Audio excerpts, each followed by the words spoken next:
आज के इस लेसन में हम बात करेंगे इक्विवेलेंस रिलेशन के ऊपर बेस्ड एग्जांपल्स की।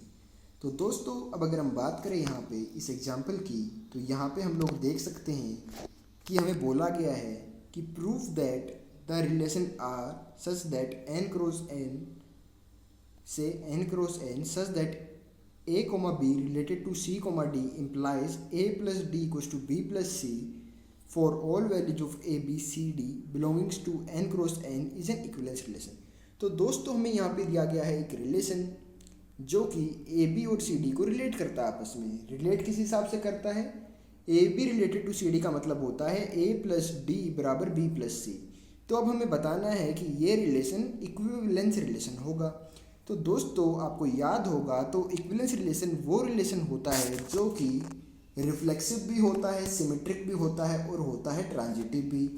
तो इस रिलेशन को इक्विवेलेंस प्रूव करने के लिए हमें दिखाना पड़ेगा कि जो हमारा गिवन रिलेशन है वो रिफ्लेक्सिव भी है, साथ में सिमेट्रिक भी है और साथ ही में ट्रांजिटिव भी है। तो दोस्तों अब अगर हम बात करें इस रिलेशन के रिफ्लेक्सिव होने की, तो हम देख सकते हैं कि रिफ्लेक्सिव के लिए क्या होता है, खुद से रिलेशन दिखाना पड़ता है।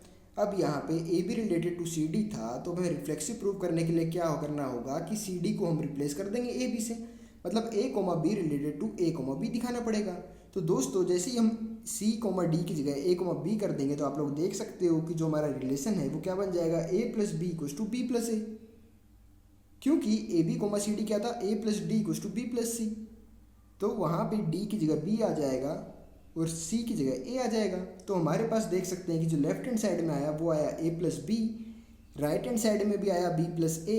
तो ए प्लस बी और बी प्लस ए सेम ही चीज़ है, तो इसका मतलब क्या हुआ कि left hand side equals to right hand side आई।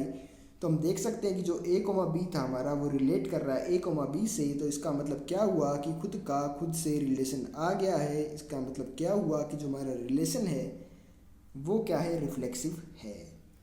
दोस्तों अब अगर हम बात करें सिमेट्रिक रिलेशन की, तो सिमेट्रिक रिलेशन के लिए क्या होना चाहिए कि अगर ए बी से रिलेट कर रहा है तो बी ए से रिलेट करना चाहिए। तो अब हमें देखना है कि A comma B related to C comma D की value C comma D related to A comma B आती है कि नहीं आती।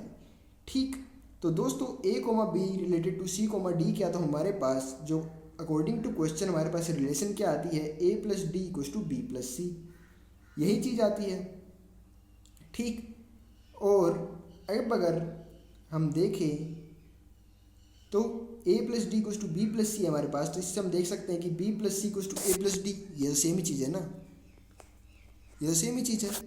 तो अब अगर हम बात करें यहाँ पे ए कोमा बी और सी कोमा डी की पोजीशन आपस में चेंज कर दें तो हमारे पास ये रिलेशन क्या आएगा, C plus B equals to D plus C. तो दोस्तों सी प्लस बी और बी प्लस सी सेम ही तो चीज़ है, डी प्लस ए और ए प्लस डी सेम ही तो चीज़ है। तो मतलब जैसे ही हमने A B related to C D लिखा या फिर हमने लिखा C D related to A B, तो हम देख रहे हैं कि वैल्यू सेम आ रही है। तो इसका मतलब क्या हुआ कि जो हमारा रिलेशन है वो क्या होगा, सिमेट्रिक रिलेशन है। क्यों?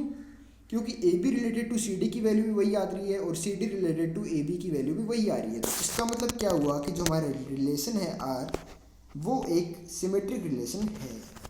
तो दोस्तों अब अगर हम बात करें ट्रांजिटिव रिलेशन की, तो ट्रांजिटिव रिलेशन में प्रूव करना होगा हमें सबसे पहले तो ये देखना होगा कि ए बी सी डी से रिलेट कर रहा है, सी डी, ठीक, ए बी सी डी से रिलेट कर रहा है, सी डी ई एफ से रिलेट कर रहा है, सी डी ई एफ से रिलेट कर रहा है। तो हमें दिखाना पड़ेगा कि ए बी ई एफ से रिलेट करता है कि नहीं करता। तो दोस्तों सबसे पहले तो ए बी और सी डी रिलेट कर रहे हैं आपस में। तो ए बी और सी डी आपस में रिलेट कर रहे हैं, तो अकॉर्डिंग टू क्वेश्चन इनमें रिलेशन क्या होगी, इनमें रिलेशन होगी A plus D equals to B plus C, यही ना, A plus D equals to B plus C. अब हमने क्या किया, सी डी को ई एफ से रिलेट किया, तो सी डी को ई एफ से रिलेट किया तो क्या आ जाएगा, C plus F equals to D plus C. वही क्वेश्चन से किया पूरा, C plus F equals to D plus C.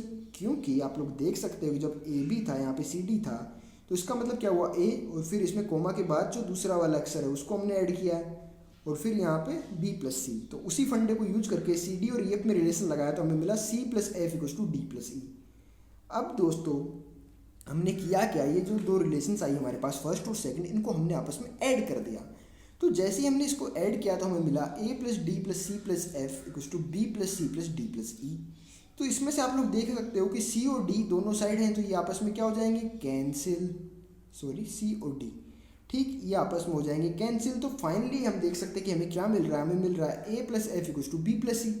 A plus F equals to B plus E आया, इसका मतलब क्या हुआ, हमारा ए भी रिलेट कर रहा है ई एफ से, क्योंकि इस रिलेशन को फॉलो करके ही हमारे पास ये आएगा A plus F equals to B plus E.